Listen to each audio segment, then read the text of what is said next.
এরপরে প্রশ্নটি শবে বরাত সম্পর্কে। তিনি বলেছেন যে রাসূলুল্লাহ সাল্লাল্লাহু আলাইহি ওয়াসাল্লাম পালন করেননি। হ্যাঁ, সত্য কথা বলেছেন।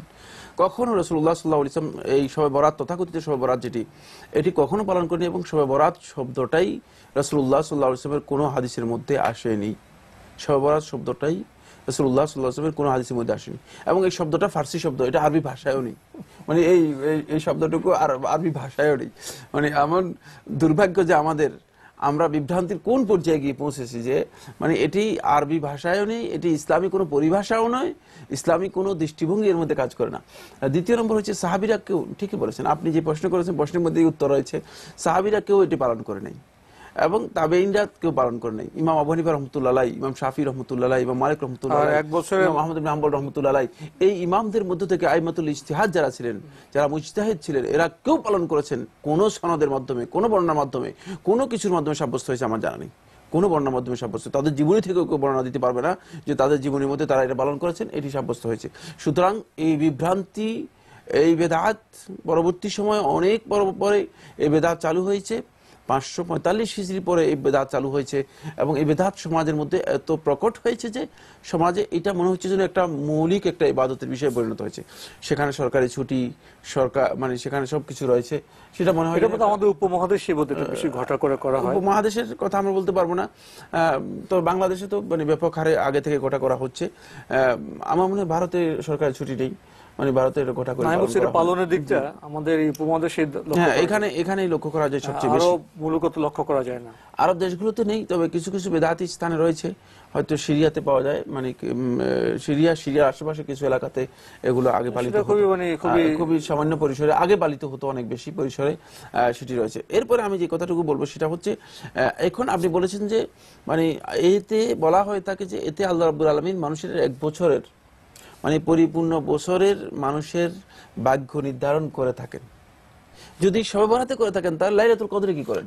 তাহলে সূরা কদর যে সূরা কদরের মধ্যে আল্লাহ সুবহানাহু ওয়া তাআলা বলেছেন যে তানাজ্জালুল মালাঈকাতু ওয়ার রূহু ফিহা বিইذনি রাব্বিহিম মিন কুল্লি আমর, সমস্ত নির্দেশ নিয়ে আল্লাহ রাব্বুল আলামিনের পক্ষ থেকে রূহ এবং ফেরেশতাগণ, জিবরিল আমিন আলাইহিস সালাতু ওয়াস সালাম এবং ফেরেশতাগণ মানে অবতীর্ণ হয়ে থাকেন। একেবারে স্বচ্ছ কথা, ইউফরাকু ফিহা কুল্লু আমরিন হাকিম, সূরা দুখানের মধ্যে স্পষ্ট করে বলে দেওয়া হয়েছে এই রাতের মধ্যে আল্লাহ সুবহানাহু ওয়া তাআলা মানুষের সমস্ত জ্ঞানপূর্ণ যে বন্টন মানুষের জন্য করেছেন, এই তাকদীরগুলোকে আল্লাহ রাব্বুল আলামিন এই রাতের মধ্যে বন্টন করেন, সেটা হচ্ছে লাইলাতুল কদর। একেবারে স্পষ্ট বক্তব্য। তো আপনি যদি বলেন যে এটা শবে বরাতে করে থাকে, তাহলে লাইলাতুল কদরে আল্লাহ রাব্বুল আলামিন কি করে থাকেন? কোরআনে কারীমকে স্বীকার করা হবে। যদি কেউ এই কথা বলে থাকেন তাহলে তিনি বিশাল বিভ্রান্তির মধ্যে রয়েছেন, তিনি কোরআনে কারীমও বুঝেন নাই, রাসূলুল্লাহ সাল্লাল্লাহু আলাইহি ওয়াসাল্লামের হাদিসও বুঝেন নাই, সবচেয়ে বড় বিভ্রান্তির মধ্যে রয়েছেন। এরপরে যদি কথাটা এই জন্য বললাম, যদি মানে শবে বরাত নামে কোনো রাতের কথা ধরাও হয়, একটি বিশুদ্ধ সনদেও রাসূলুল্লাহ সাল্লাল্লাহু আলাইহি ওয়াসাল্লামের মানে যদি আমরা এই রাতের কথা মানে মেনেও নিই, কোনো কারণে বললাম যে ঠিক আছে, আপনি যেটা বলছেন ঠিক আছে, এটা মেনে নিলাম, যদি মেনে নেওয়ার বিষয়টি মানে আসবে না দিনের বিষয়, মেনে নেওয়ার বিষয়টি আসবে না, মেনে নিলেও একটি সহিহ হাদিস দ্বারাও সাব্যস্ত হয়নি যে রাসূলুল্লাহ সাল্লাল্লাহু আলাইহি ওয়াসাল্লামের কোনো সাহাবীরা এই রাত জেগে ইবাদত করেছেন অথবা এই দিনের সিয়াম পালন করেছেন, এগুলো কিছুই সাব্যস্ত হয়নি, এগুলো সবগুলো মিথ্যা বানাওয়াট হাদিস, এগুলো সবগুলো মিথ্যা বানাওয়াট হাদিস। সুতরাং এই জন্য শেখুল ইসলাম ইবনে তাইমিয়া রাহমাতুল্লাহ আলাইহি ইকতিদাউস সিরাতুল মুস্তাকিমের মধ্যে বলেছেন যে এই রাত্রের কোনো আমল রাসূলুল্লাহ সাল্লাল্লাহু আলাইহি ওয়াসাল্লামের কোনো হাদিসের মাধ্যমে অথবা সাহাবীদের কোনো আমল দ্বারাও এই রাতের কোনো কিছু সাব্যস্ত হয়নি। এটি অনেক পরবর্তী সময় মাকহুল আশ-শামী এর বর্ণনার মাধ্যমে পাওয়া গিয়েছে এবং মাকহুল আশ-শামী এবং তার অনুসারী যারা ছিল, তার ছাত্র যারা ছিল, তারাই মূলত এই ধরনের কিছু আমল করেছেন এবং সেটা ছিল অনেক পরবর্তী সময়, রাসূলুল্লাহর মৃত্যু বহু পরে। তো এই জন্য আমরা যেটা বলবো সেটা হচ্ছে এই রাতের মধ্যে ঘটা করে কোনো ইবাদত করা, সারা রাত জেগে ইবাদত করার কোনো ফজিলত সাব্যস্ত হয়নি, এটাও বিভ্রান্তি, এটাও বিদআত। অনুরূপভাবে এর পরের দিন সিয়াম পালন করার বিষয়টিও কোনো সহিহ হাদিস দ্বারা সাব্যস্ত হয়নি। এক্ষেত্রে আলী ইবনে আবি তালেব থেকে যে হাদিসটি বর্ণনা করা হয় তাকে এই হাদিসটি মিথ্যা এবং বানাওয়াট জাল হাদিস, এতে অধিকাংশ উলামায়ে কেরাম জাল হাদিস বলেছেন। শেখ নাসিরউদ্দিন আলবানী রাহমাতুল্লাহ এই হাদিসটাকে মিথ্যা বলেছেন। আমরা ছোট্ট একটা বিরতি নিয়ে আবার আপনার কাছে।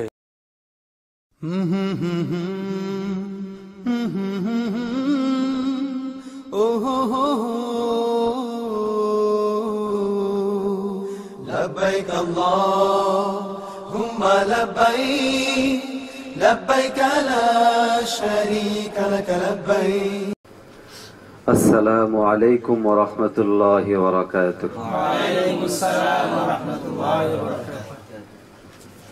নাহমাদুহু ওয়া নুসাল্লি আলা রাসূলিহিল কারীম, আম্মা বা'দ। উপস্থিত সম্মানিত শ্রোতা মণ্ডলী, আজকে আমরা একটি গুরুত্বপূর্ণ বিষয় নিয়ে আলোচনা করব। সেটা হলো শবে বরাত, যেটা আরেক ভাষায় লাইলাতুল বারাত।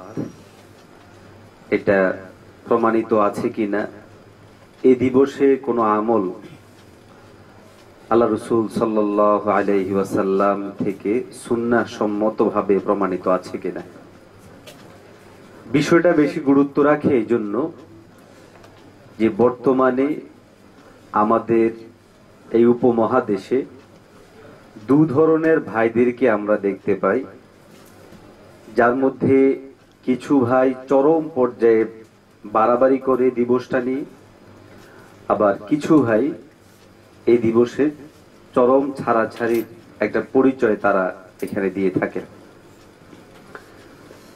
বাড়াবাড়ি করে যেমন এই দিবসকে উপলক্ষ করে হালুয়া রুটি বানানো, মসজিদকে আলাদাভাবে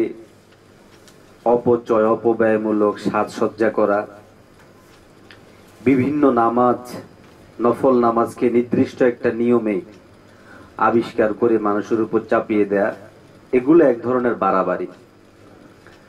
ছাড়াছাড়ি যেমন ডাইরেক্ট এই কথা বলা যে শবে বরাত বা লাইলাতুল বারাত নামক কিছুই নাই, এরকম কোনো জিনিস ইসলামী শরিয়ার মধ্যে নাই, এরকম বলা, এটা হচ্ছে চরম পর্যায়ে ছাড়াছাড়ি। উভয়টাই মন্দ, একটা ইফরাতের অন্তর্ভুক্ত আর একটা তাফরিতের অন্তর্ভুক্ত, কোনোটাকে ইসলাম সমর্থন করে না। এখন আমরা কোরআন এবং সুন্নাহের আলোকে দেখব যে আসলে লাইলাতুল বারাত বা শবে বরাত বলতে কিছু আছে কিনা। এখানে প্রথমে আমরা পরিষ্কার করতে চাচ্ছি, আমাদের অনেক ভাই একটা প্রশ্ন করে, সেটা হলো যে শবে বরাত এই নামে কোরআনুল কারীমের মধ্যে এবং হাদিস শরীফের মধ্যে কোথাও এরকম কোনো শব্দ নাই, এরকম কোনো আমলের কথা নাই। তো তাদের প্রতি উত্তরে আমি পরিষ্কার ভাষায় বলবো যে হ্যাঁ, যদি শবে বরাত এটার ব্যাখ্যা করা হয় তাহলে দেখা যাবে যে এখানে দুটা শব্দ মিলে এটা গঠিত হয়েছে। এর মধ্যে একটা হলো শব আর একটা হলো বারাআহ। তার মধ্যে প্রথম যে শব্দটা শব, এটা হলো একটা ফার্সি শব্দ, বারাআহ আরবি শব্দ। এখানে যে ভাইরা শুধুমাত্র শবে বরাত এই নামে হুবহু কোরআন ও হাদিসে না থাকার কারণে বা হাদিসে না থাকার কারণে এই কথা বলেন যে এরকম কোন দিবস ইসলামের মধ্যে নাই, তাদের উত্তরে আমি বলবো, দেখুন, ফার্সি ভাষার সাথে আমাদের ধর্মীয় বিষয়গুলো সংশ্লিষ্ট হওয়া, এটা আসলে যাদের ইতিহাস জানা আছে তাদের কাছে এটা ভুল হওয়ার কথা না। কেন? আমাদের এই উপমহাদেশে বহু ক্ষমতার পালা বদল হয়েছে। একটা সময় এমনও ছিল যে সময়ে আমাদের দেশের গুরুত্বপূর্ণ জায়গাগুলোতে ফার্সি ভাষা চলত। আচ্ছা, যদি শবে বারাত এটাই নামটা ফার্সি হওয়ার কারণে আমরা অস্বীকার করি যে এরকম কোন জিনিস কোরআন ও সুন্নায় নাই, তো ফার্সি তো আরেক শব্দ আছে শবে কদর, এটাকে লাইলাতুল কদর কোরআনের ভাষায়, হাদিসের ভাষায়, সেটা তো অবশ্যই আমরা মানি যে এটা কোরআনেও আছে, হাদিসেও আছে। তো আসলে ভিন্ন ভাষায় কোন একটা জিনিসকে বুঝানো হলে ওই ভাষাতেই থাকতে হবে ওরকম জরুরি কিছু না। আমরা এখন কোরআনুল কারীম এবং আল্লাহর হাবিব সাল্লাল্লাহু আলাইহি ওয়াসাল্লামের হাদিস থেকে দেখার চেষ্টা করব যে এই বিষয়ে কোনো আলাপন আমরা পাই কিনা। তো প্রথমে আপনাদের সামনে পরিষ্কার করছি, সেটা হলো যে কোরআনুল কারীম থেকে লাইলাতুল বারাআত অথবা শবে বারাআত এটা প্রমাণিত হয় কিনা এই ব্যাপারে উলামায়ে কেরামের মধ্যে দুটা মতামত পাওয়া যায়।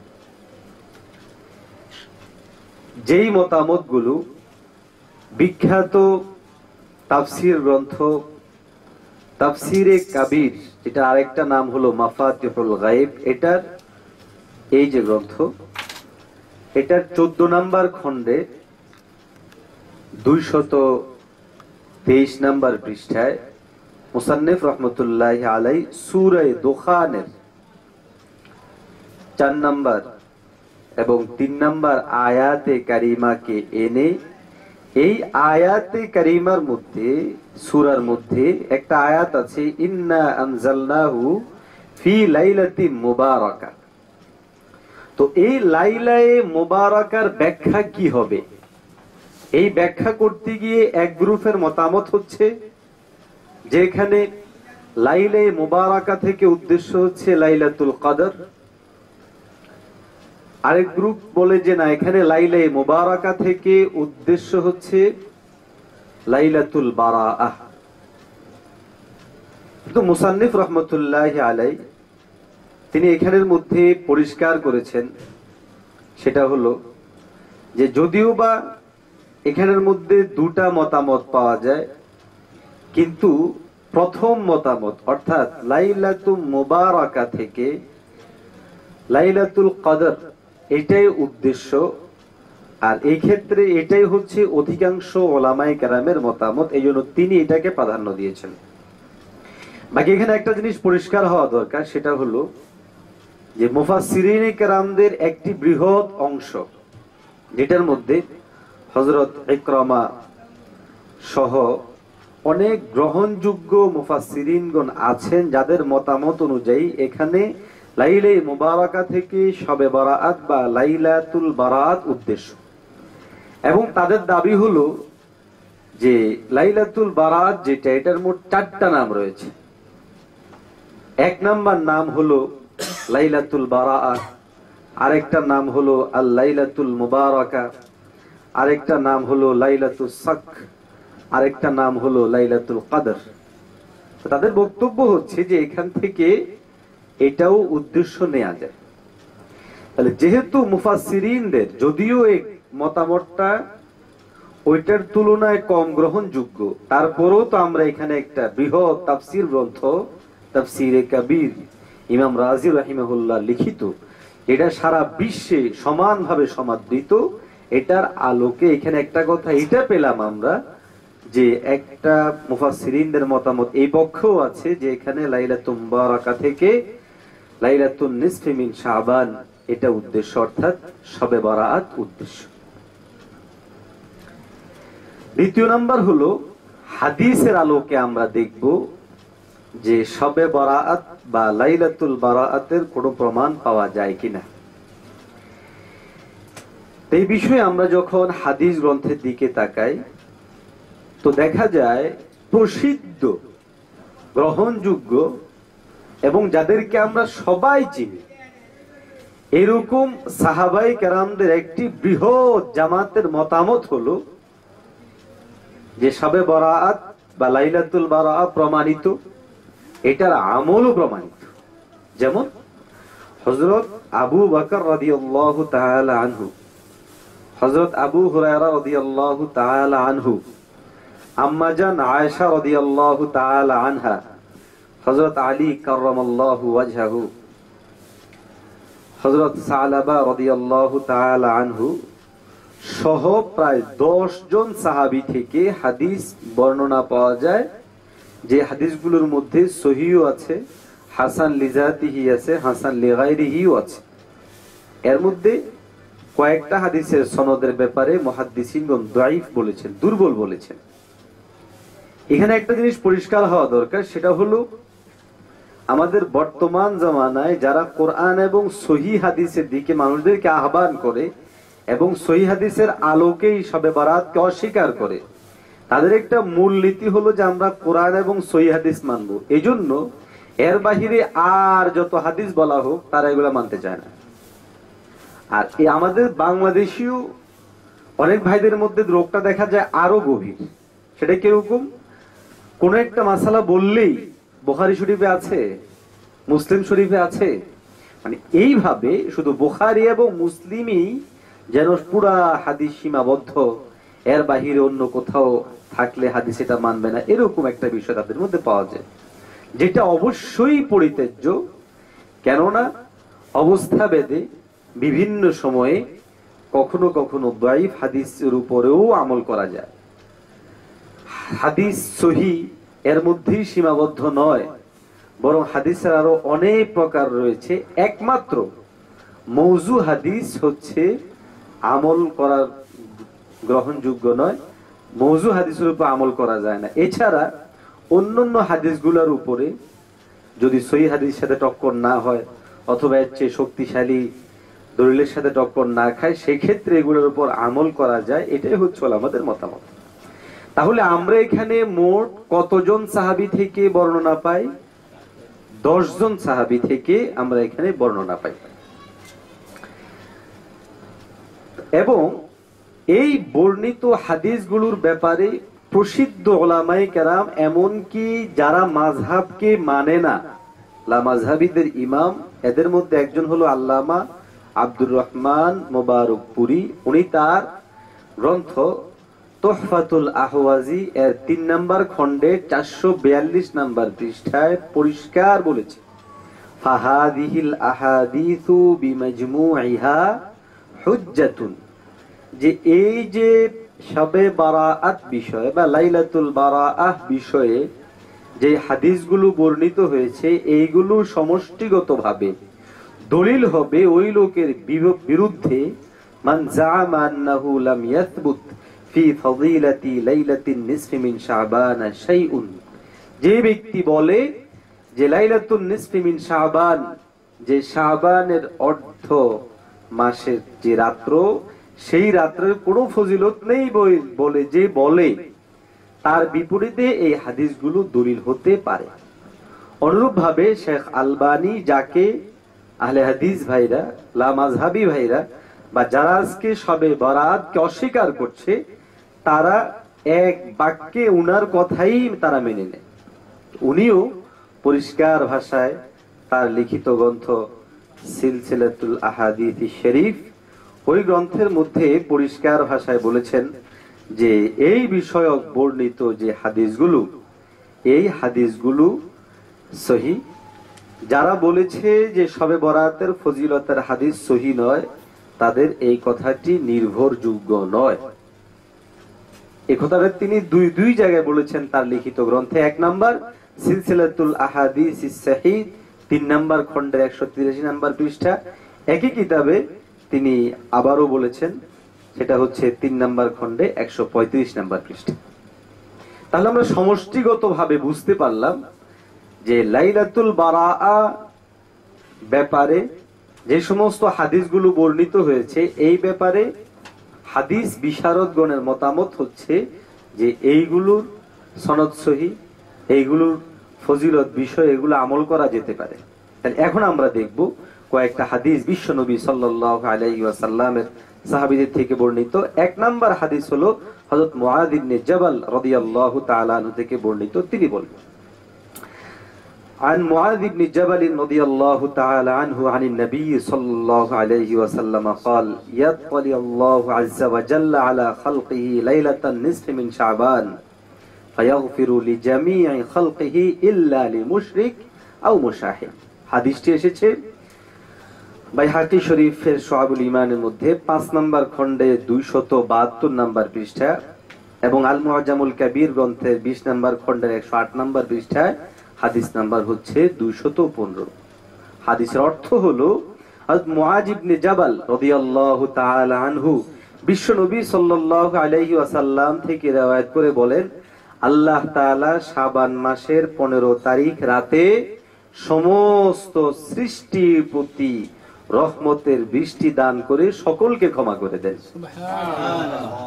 শুধুমাত্র মুশরিক এবং হিংসুক ছাড়া। তাইলে মুআয ইবনে জাবাল রাদিয়াল্লাহু তাআলা আনহুর এই হাদিসের ভাষ্য সার কথা হচ্ছে যে এই রাত্রে নির্দিষ্ট ফজিলত আছে।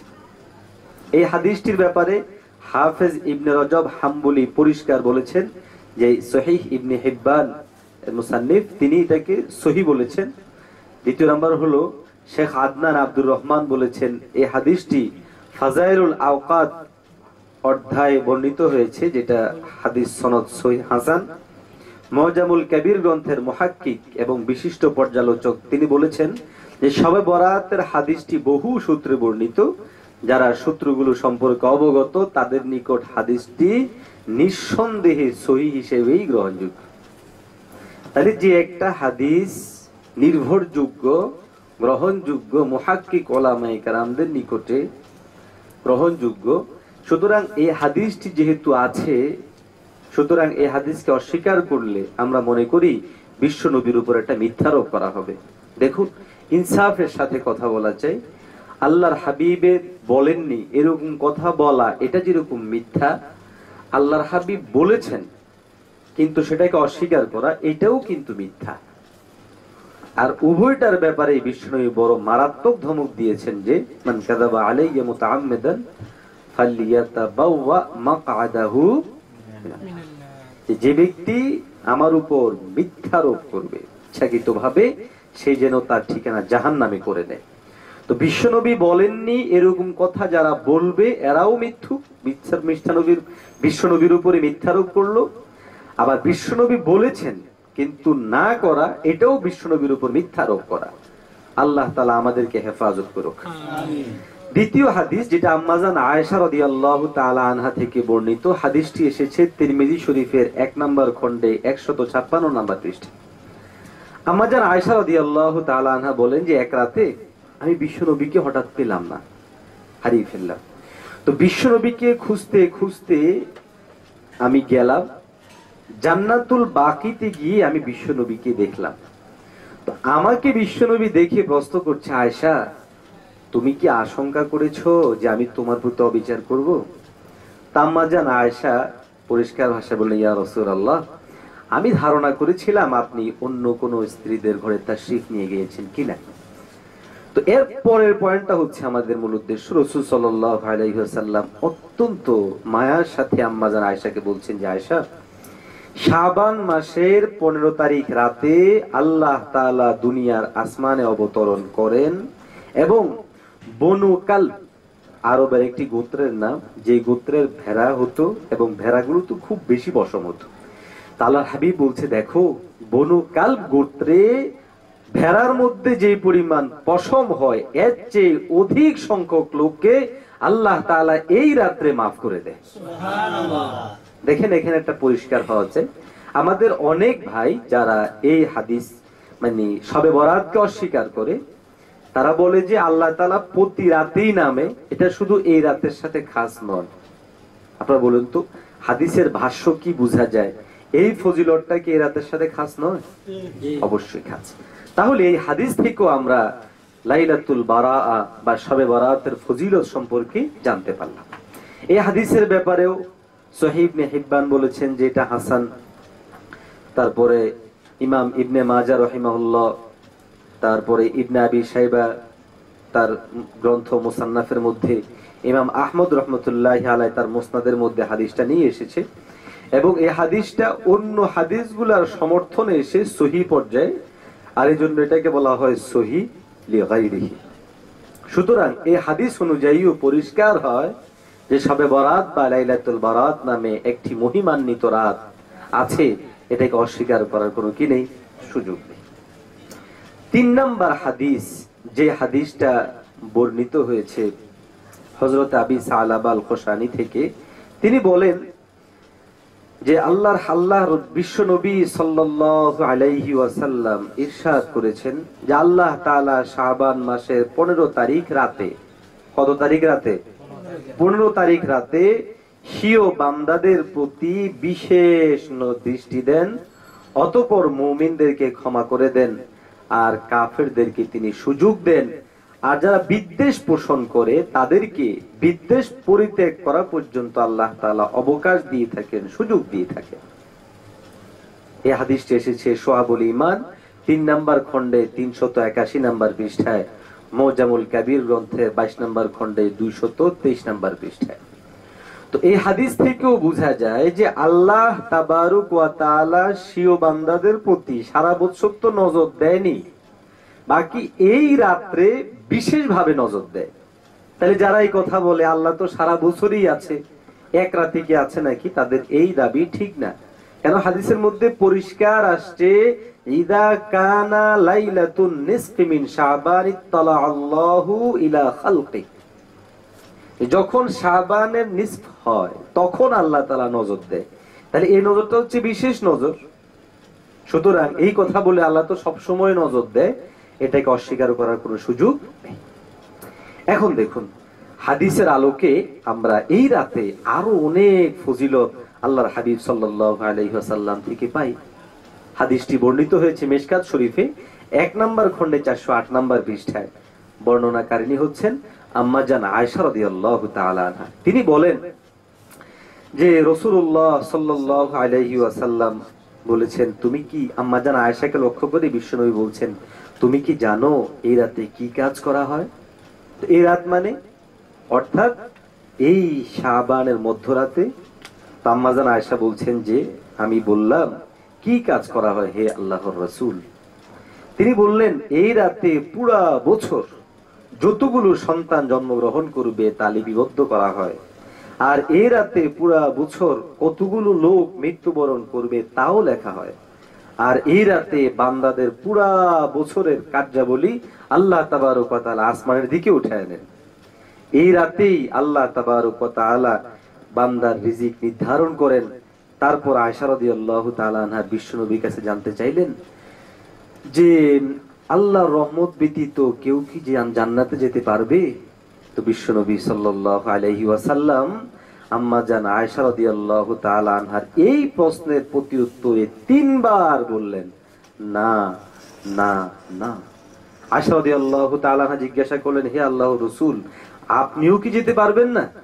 তো বিশ্বনবী সাল্লাল্লাহু আলাইহি ওয়াসাল্লাম নিজের মাথায় হাত রেখে বললেন, না, আমিও যেতে পারবো না, তবে আল্লাহ তাবারক ওয়া তাআলার রহমত আমাকে ঢেকে রেখেছে। এবং এই কথাটিও বিশ্বনবী 3 বার বলেছেন। তাহলে এই রাতের একটা মৌলিক ফজিলত, মৌলিক গুরুত্ব, সেটা হলো যে এই রাতে মানুষদের জীবন, মরণ, রিজিক, আগামী বছরের বাজেট সবগুলো আল্লাহ তাবারক ওয়া তাআলার পক্ষ থেকে লিপিবদ্ধ হয়।